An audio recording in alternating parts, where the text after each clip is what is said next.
एक जंगल में एक बूढ़ा सांप भोजन के बिना तड़प रहा था।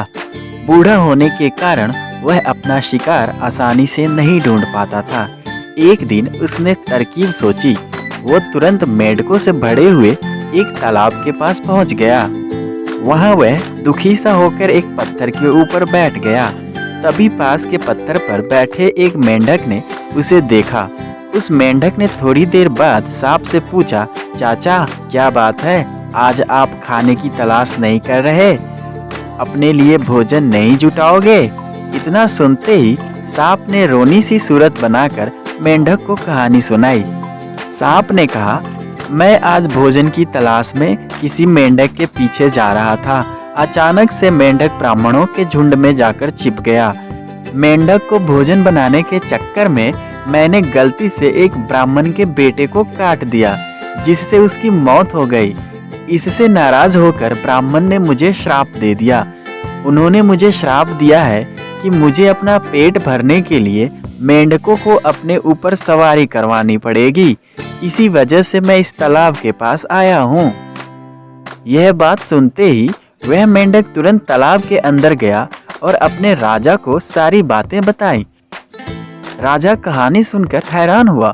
पहले तो उसे बिल्कुल भी यकीन नहीं हुआ, लेकिन कुछ देर सोच विचार करने के बाद मेंढकों का राजा तालाब से बाहर निकलकर एकदम कूदते हुए सांप के फन पर जाकर बैठ गया।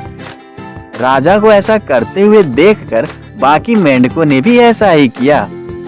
सांप समझ गया था कि मेंढक अभी मेरी परीक्षा ले रहे हैं। सांप भी बिना विचलित हुए आराम से सबको अपने फन पर कूदने दे रहा था और उन्हें घुमा रहा था।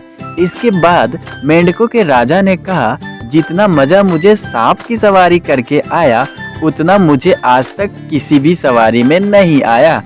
मेंढकों का भरोसा जीतने के बाद अब धीरे धीरे सांप रोज मेंढकों की सवारी बनने लगा।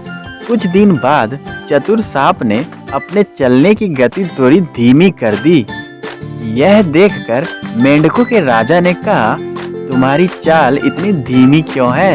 इसके जवाब में सांप ने कहा, एक तो मैं बूढ़ा हूँ और ब्राह्मण के श्राप के कारण बहुत दिनों से भूखा भी हूँ।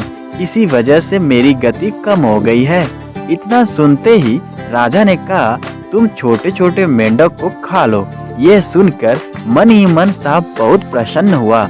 उसने कहा, राजन, मुझे ब्राह्मण का श्राप है, मैं मेंढक खा नहीं सकता हूँ, लेकिन अगर आप कहते हैं तो मैं खा लेता हूँ। ऐसा करते करते वह रोज छोटे छोटे मेंढक खाने लगा और वह तंदुरुस्त हो गया। अब सांप को रोज बिना किसी मेहनत के ही खाना मिल जा रहा था। सांप काफी प्रसन्न था। मेंढक सांप की चाल अब तक नहीं समझ पाए थे। मेंढक के राजा को भी सांप की इस साजिश की भनक नहीं लगी और एक दिन सांप ने मेंढक के राजा को भी खा लिया और तालाब में रहने वाले सारे मेंढक के वंश का नाश कर दिया।